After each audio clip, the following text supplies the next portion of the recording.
ఇది beetroot sweet అండి.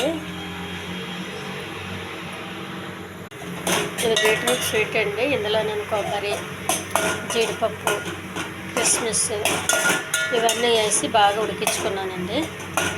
పాలు ఏం పోయలేదు. ఈ బీట్రూట్ యొక్క రసంతోనే ఇది అంతా ఉడుకుతుందండి. ఇది చాలా బాగుంటుంది, చాలా రుచిగా ఉంటుందండి. ఇది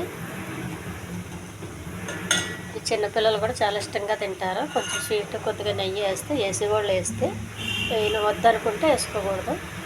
ఈ ఛానల్ నచ్చినట్లయితే సబ్స్క్రైబ్ చేయండి, షేర్ చేయండి, లైక్ చేయండి.